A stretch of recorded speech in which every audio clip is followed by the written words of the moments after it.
Hola, muy buenos días, o buenas tardes, buenas noches, cuando nos vean, cuando nos revisen. Estoy dando la bienvenida a Daira, Milena, Alejandro, ¿quién más está por aquí? Soralia, Angélica, y me parece que está también Are y Brisa, ¿no? Les doy la más cordial bienvenida a esta sesión. Estoy grabando por cualquier circunstancia. Me está fallando el internet. Hace un momento en la clase anterior me sacó, me botó, pero seguía grabando. ¿Ok? Entonces, bueno, por cualquier cosa les aviso. Les informo nuevamente que la plataforma voy a dejarla abierta si a alguien le falta alguna actividad hasta el jueves, y la actividad del día de hoy la dejo en términos normales, ¿no? La cierro el próximo domingo a las 11:59 de la noche para que se pongan al día, porque ya nos van quedando menos sesiones y tanto para la revisión como para ustedes, no cargarnos hacia los últimos días porque sí resulta un poquito pesado. El día de hoy voy a compartir pantalla y voy a presentarles, déjenme cerrar una anterior, nuestro tema del día de hoy que me encanta. Me encanta porque fíjense que es un tema que a veces como que queremos darle otro sentido más político, politizarlo, y que creen que no necesariamente, que tiene que ver con. Ahí les va. Nuestra legislación educativa. Aquí tengo la sesión que tiene que ver con las reformas más recientes. Podríamos hablar de reformas del 60, 70, pero vamos hacia los 80 y los 90, porque es una evolución. Aquí está. Acuérdense que la semana pasada pues vimos la base, ¿no? Nuestro artículo tercero constitucional, la Ley General de Educación y otras que de ellas se derivan. Espero que hayan curioseado, que sigan. Ese material no es para dejarlo solo por la sesión anterior, o sea, es meterse, ¿no? A cada una de los links que les dejé y que estemos actualizados en lo que a la parte de leyes y normas nos han dominado. Hoy vamos a ver cómo las legislaciones, los artículos, el artículo tercero, el artículo 30, la Ley General de Educación, los acuerdos que se dan, han vivido cambios por las diferentes reformas que se han hecho en nuestro país. Y hoy nos toca hablar de dos muy importantes. La tercera, voy a cumplir con los temas de cierre, porque los temas de cierre nos habla mucho del sistema educativo, pero el sistema educativo como estaba hasta antes del 2018. Entonces voy a aprovechar la próxima semana para hablar de esta nueva propuesta de reforma de la nueva escuela mexicana, ver cómo se conforma hoy en día nuestro sistema educativo. Entonces ya actualizo lo que venía en el programa, porque el programa anterior nos hablaba de grados y ya no vamos a hablar de grados con esta última reforma. Entonces, con eso voy a cerrar con la propuesta de este nuevo modelo educativo, cómo se conforma nuestro sistema educativo y qué viene para el futuro, ¿no? Eso es lo que voy a hacer. Entonces, voy a compartir pantalla y déjenme presentar mi PowerPoint. Aquí está. Y solamente díganme si ya ven que estoy grabando. ¿Sí se ve que estoy grabando? Mm, Sí, maestra. Hay Sí, muchas maestra. Sí, maestra. gracias, porque luego no veo. Ustedes son los que me dicen. Perfecto. Entonces vuelvo a compartir la pantalla y aquí me voy. Estos temas que vamos a ver hoy me apasionan, me gustan mucho. Vamos a ver de los años 80, 90 y 2000. O sea, aquí incluso no está en el programa, no se plantea la reforma educativa. Yo no sé si la obviaron, no sé qué pasó, pero aquí incluso eh, voy a hacer esta modificación porque la voy a mencionar y le voy a agregar por aquí algo que me parece importante, que ahorita ustedes lo van a ver, que es 5.1.5. No está en lo que ya subí, o sea, no está el tema, pero no está el título, pero sí está en la información, nada más que estoy resaltándolo. Se llama Reforma Educativa, que fue del 2012, fue el gobierno de Peña Nieto, al 2018. ¿Ok? O sea, no está ahí como título, como ahorita lo van a ver, pero sí está en el desarrollo que les muestro del contenido. Aquí está nuevamente modificado. porque me di cuenta ahorita. Vamos a ver hoy el programa y acuerdo para la modernización de la educación de México, que se dio de 1989 a 1994. 88-94 deberá ser completo en el periodo de Carlos Salinas de Gortari. Luego vamos a ver el Programa Nacional para la Educación del 2006 al 2012, que fue otro gran cambio que vimos. Y vamos a ver la reforma educativa del 2012 al 2018. Los convenios internacionales los vamos a ver reflejados en cada una de estas reformas educativas que aprobaron los legisladores en las cámaras. Y voy a dejar como actividad de plataforma lo que está haciendo actualmente el Estado de Veracruz y la Secretaría de Educación de Veracruz acerca de educación con los cambios que se están dando, ¿ok? Para ir abarcando esa parte. Bueno, voy a iniciar. ¿Por qué retomar dentro de estos grandes cambios de la legislación educativa el programa para la modernización educativa de Carlos Salinas de Gortari?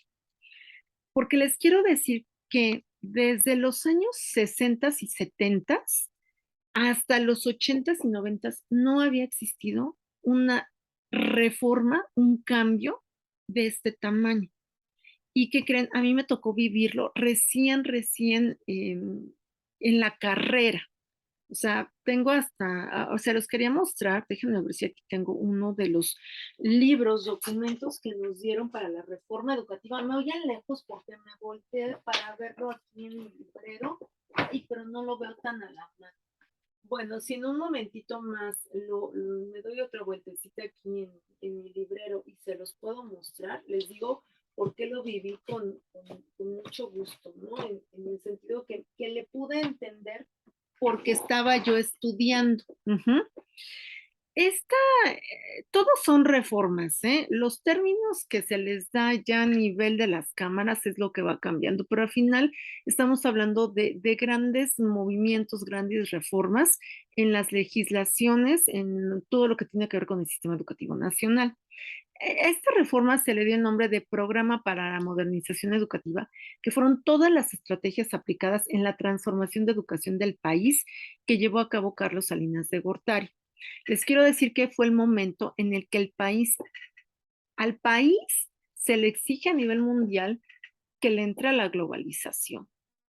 ¿Y qué era lo que le pedían los países del entorno de la globalización a nivel internacional? Que revisara sus planes y programas, que no estaba preparando a futuros ciudadanos para enfrentarse al mundo global. Entonces tiene que hacer la reforma. Aquí vemos en pantalla toda una época histórica, ¿eh? Aquí está Salinas de Gortari, aquí está Ernesto Zedillo Ponce de León, que en secuencia de lo que hace Carlos Salinas de Gortari, en el sexenio de Ernesto Zedillo Ponce de León, a él le toca llevar a cabo el programa de la modernización educativa. O sea, el de la idea, el de la propuesta es Salinas y quien lo ejerce es Ernesto Zedillo. Ya no le pudo dar continuidad Luis Donaldo Colosio porque lo matan, pero el que asume ese rol de llevar a cabo este gran cambio es Ernesto Zedillo. Y aquí a Camacho, pues ya no le tocó ejercer nada por todas las situaciones que ustedes recordarán en momentos históricos con el asesinato de Luis Donaldo Colosio. Pero bueno, aquí tenemos a los realizadores finalmente de la modernización educativa. ¿Qué abarcaba el programa para la modernización educativa? Pues verdaderamente eso, un cambio en la educación. El país requería de esta reforma por los estándares mundiales. O sea, decían, a ver, tú estás preparando a tus chicos hasta la secundaria para que ya accedan a un trabajo técnico. Necesitamos la profesionalización, SAS. Entonces, ¿qué estamos enseñando en el preescolar, la primaria y la secundaria? E inicia en el periodo de Salinas de Gortari toda una prueba operativa. En verdad se hizo un pilotaje muy concienzudo, muy de revisar hacia dónde se tenían que generar los cambios. Y les comento que yo lo viví porque me tocó esa parte de pilotaje, vivirlo de manera muy cercana, porque yo estaba realizando prácticas en escuelas primarias y preescolares. Entonces, o sea, no llegaron los libros y los puse, este es el libro que te toca. No, o sea, previo a eso, a esa generación de libros, de planes y programas, se hizo una prueba muy interesante. Les digo, quitemos partidos, quitemos situaciones, fue una prueba muy interesante. Toda esa prueba operativa de por lo menos 2 o 3 años documentó al nuevo modelo educativo que ya se aplicó en el sexenio de Ernesto Zedillo. Es decir, no fue una prueba pilotaje de un mes, de 3 meses, por lo menos 3 años. Uh-huh. ¿Para qué sirvió esta propuesta de cambio hacia la modernización de la educación? Fue muy criticado el término modernización por lo que conceptualmente puede entenderse por moderno. O sea, moderno no necesariamente es nuevo, ¿ok? Por ahí venían las críticas. ¿Para qué sirvió? Pues para acelerar los cambios en el orden educativo. Implicó una nueva relación entre el Estado, la sociedad y el gobierno. Y por primera vez hay una participación intensa de la sociedad en el campo de la educación por ese pilotaje que se hizo. Se le cuestionó, no crean que las encuestas son de ahorita, de este sexenio, no. O sea, ahí sí se realizó encuesta a estudiantes, a profesores, a padres de familia, y les digo que lo viví porque me tocó responder encuestas. Ajá. Este nuevo modelo cambió la perspectiva de lo que se requería en profesionales. Y sobre todo, fíjense, hablar de introducir al maestro en las nuevas tecnologías como apoyo didáctico. O sea, ya era una necesidad de hace 30 años de trabajar la tecnología. Y entonces es muy triste saber que en este año de la pandemia apenas se tuvo que hacer toda esta movilización de la tecnología, por ejemplo.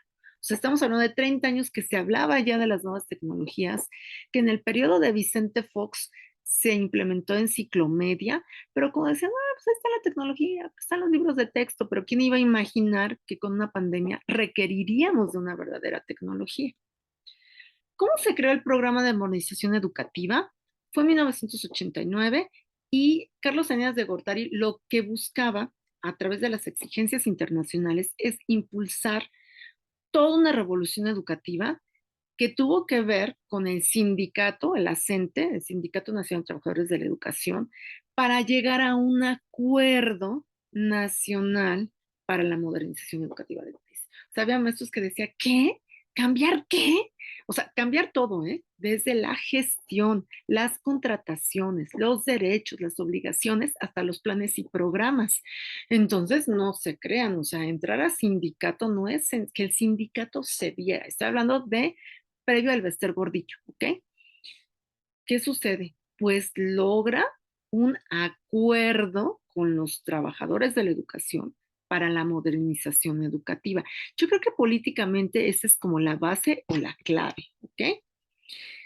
Eh, ¿Cuál era el tema central? Si ya nos vamos a la temática de la modernización educativa. Era ir ajustando los programas de estudio en todos los niveles, desde educación preescolar, primaria, secundaria, media, superior y superior. Aunque las universidades y escuelas a nivel superior tienen libertad de cátedra, pero tenían que ajustarse a los cambios que iba a haber desde educación preescolar. Y entonces, después de otros 40 años, se elaboran nuevos planes y programas de estudio y se logran superar deficiencias detectadas y eliminar desigualdades geográficas en los libros de texto.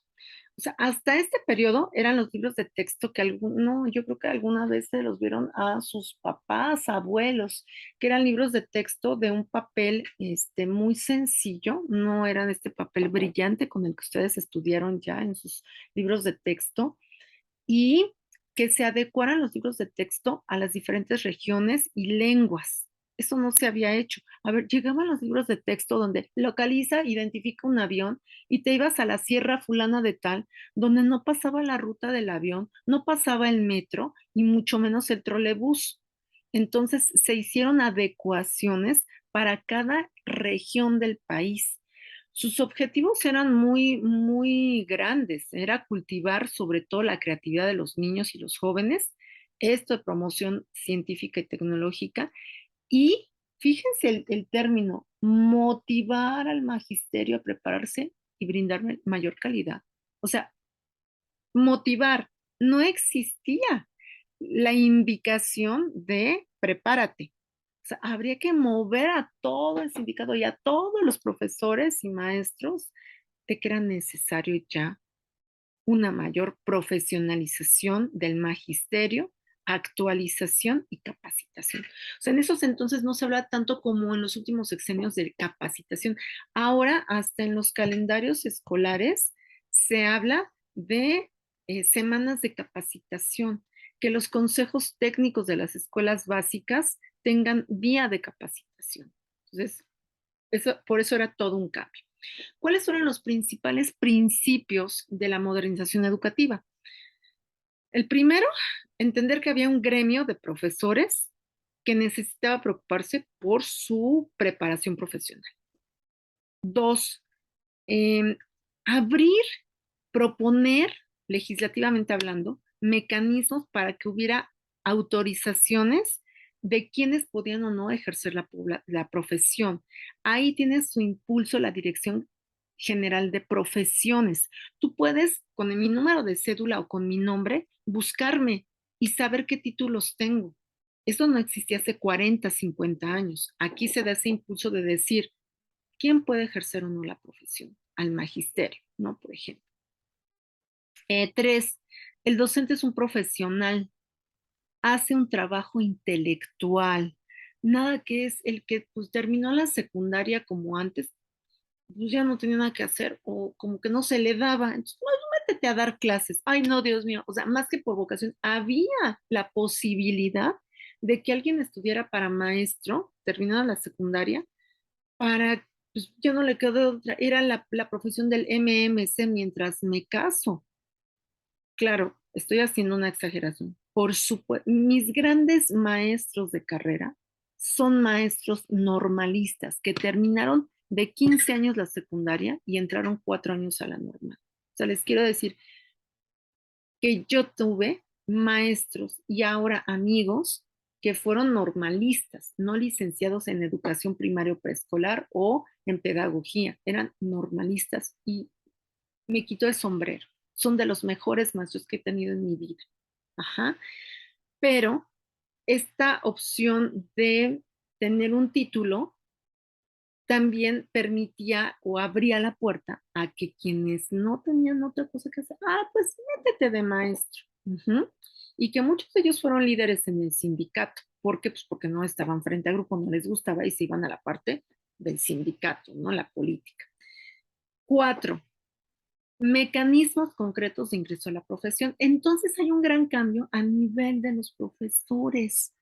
Se les pide la preparatoria y entonces se abre la normal como licenciatura en educación, ABC.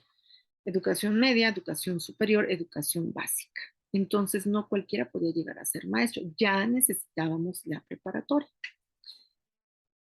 ¿Cómo se fue haciendo todo este cambio? Bueno, primero transformando toda la estructura de la SEP, consolidando la planta física, revisando escuelas, espacios, buscando financiamiento, reorganizando el sistema educativo, reformulando materiales y contenidos educativos y revalorando la función magisterial. Pero me centro en este punto de aquí en medio, o sea, por aquí a lo mejor si utilizo este puntero láser, aquí, reformulando los contenidos y materiales educativos. Se necesitó cambiar los planes y programas. ¿Por qué? Pues porque ya había un rezago enorme y una demanda de estudiantes enorme que nos ponían a atender. Que hubo muchísimos años una reducción en el presupuesto. O sea, se daba en otras áreas, sí se daba educación, pero no a esta transformación en planes y programas y maestros. Porque era necesaria hablar ya de calidad en los contenidos de la enseñanza. A ver, revisemos qué estamos enseñando. Cambiar las condiciones de trabajo del magisterio. cambiar la operación escolar y que los contenidos de clase, o sea, lo que el niño aprende, lo que el joven aprende, tuviera relación con el aparato productivo.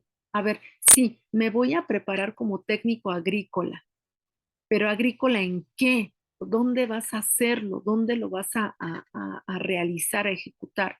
Me voy a preparar como taquimecanógrafo, ok, pero ya hay computadoras. ¿Te sirve la taquimecanografía así o le denominamos de otra manera donde ya utilices las computadoras? Fortalecer el avance científico y tecnológico como una inversión, no un gasto, como una inversión del Estado. ¿Qué pasa con la modernización educativa?